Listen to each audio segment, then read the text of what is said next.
Hello, Choro-Q collectors. So we have a couple Isuzus actually to come into the collection here. I just picked them up loose, no packaging or anything like that. But let's take a look here. So this one, I believe, it doesn't say what it is on the car itself. This came from a nostalgic sports car collection, and it doesn't say anything on the bottom other than the fact that it's from 2007.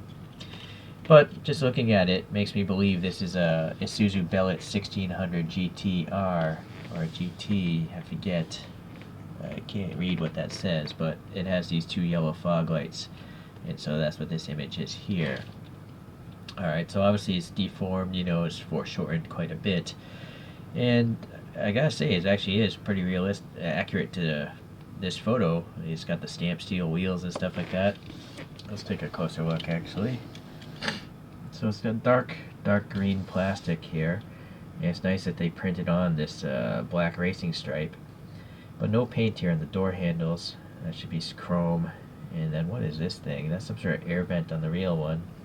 The window's highly smoked to hide the motor. This has a wind-up motor there. But the front looks pretty good, you know. I like that they actually put on a lime green, yellow, neon yellow kind of fog light color there. It's a little different from the headlights. The grille itself has a nice texture in it. It's also got a couple of shapes here, a rectangle and something else there.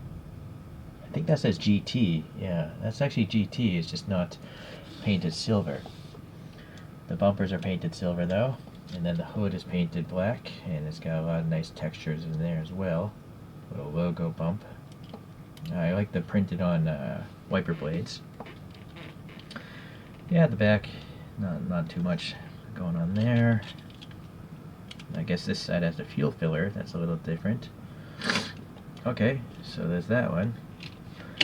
Now, the Isuzu Gemini. That's what this thing is called.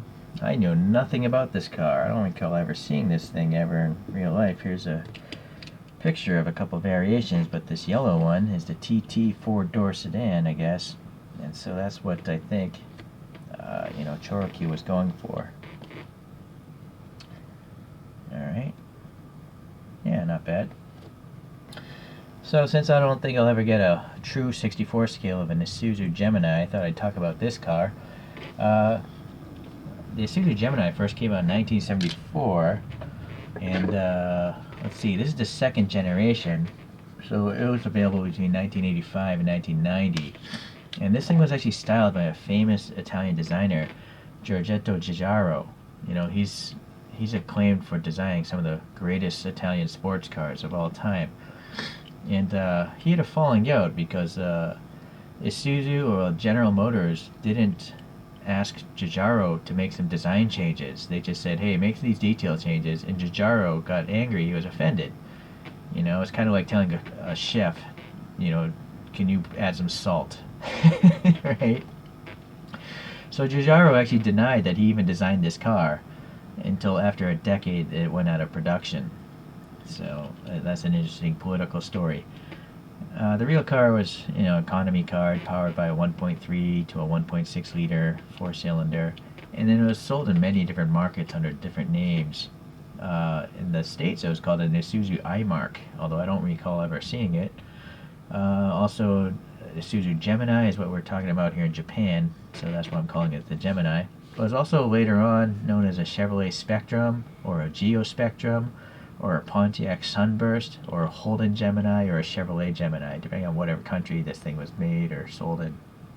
Alright, so looking at the casting here, you know, you got some nice thin lines here for the door cuts and the door handle, a little bump for the turn signal. The headlights and grille are painted. There's an indication of the Isuzu logo there. A little extra paint there might be helpful. This side's the same, but a fuel filler door is the only difference, I guess. And then red painted on taillights. So I guess this is number 19 of just the regular run, I guess. It's just a regular ChoroQ logo. And it's from 2004. So this one was, yeah, 07, 04. So this is much older, I guess. It's got your standard 5-spoke chromed wheels here. So I think it's time to do a little wheel swap. Alright, so swap out both of these things. So we gotta first take off the bases.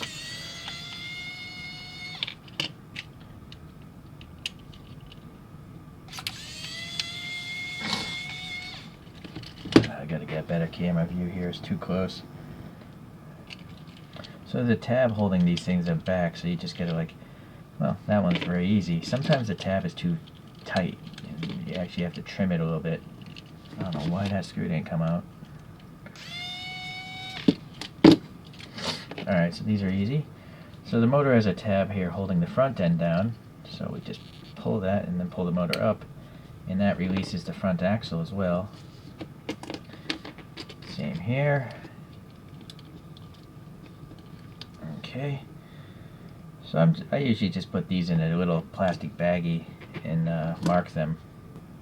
Alright, I'm back here with some 3D printed wheels here. They're staggered and stuff. So what I like to do is I use these sticky tack, this Uhu Potafix Pro, and it's gray, so it's nice because when you put it in the model you don't see a bunch of yellow or sky blue, which is what other sticky tacks tend to come in. But you have a lot of open gap here, you know, so let me just put this here. You see, if I just used it, you could just use a lot of sticky tack and it'll work, but you might still also see the air passing through. So a cheap way to block that and use also less sticky tack is to put a wall here, you know, just like the original motor. And there's two ways to do it. You could just use some cheap balsa wood or clay. I don't know, you could use clay, you could use plastic, whatever you want. This one has double-sided tape, you know, and that'll take up a lot of the room and block a lot of the light shining through. But since I have a 3D printer, I just simulated the actual motor case.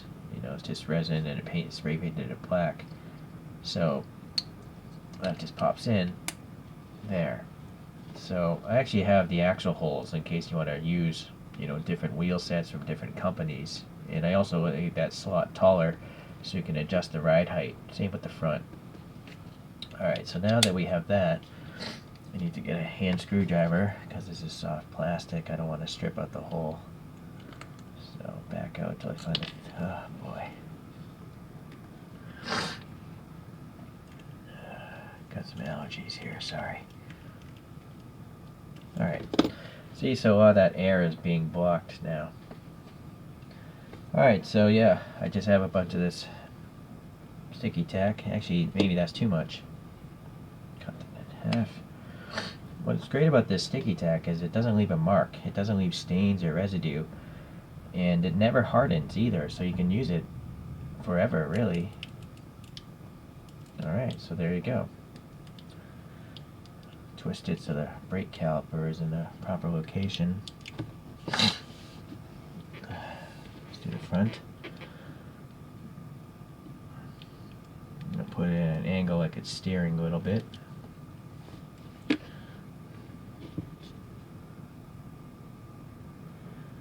Alright, so the back. I put it at an angle so it's camber. So you can see the wheels are cambered, you know, super slammed, Bosuzoku style. And if the front is steering in that direction, I want to have this side steer, obviously, in a parallel. There. Alright, so yeah, it's a really fast and easy way to put any sort of wheels on, and without doing any damage to the paint or anything like that. This sticky tack stuff is great.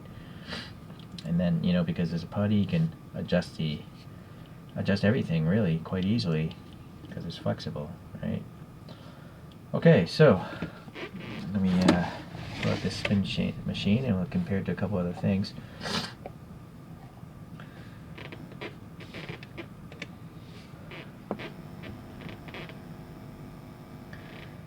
So I 3D printed this Darth Vader. I just found a free file online and shrank it down to what I think would be, you know, a character that can actually fit inside one of these cartoon cars, and it works.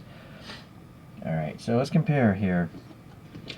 I do have a 1/64 scale Isuzu Bellett. It's made by Daido. It's one of those model kits by Daido. So there's the front end view of that. And then I also have one of these Chibiko Choro-Qs. It's a smaller scale of Choro-Q, and yet the detail is quite good as well.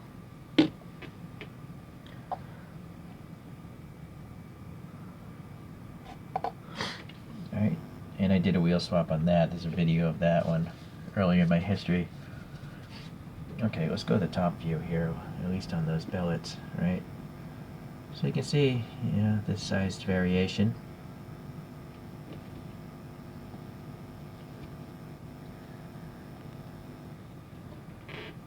So, yeah, I don't know. Which of these do you like the most? It's interesting. This Chibiku, like the rear fender well, isn't round. I don't know why they styled it that way. It comes back and then kinks down, but I've never seen an Isuzu. Oh, I see what's happening. Yeah, sorry, I am mistaken. If we look at this photograph, that wheel well does do that. So interesting.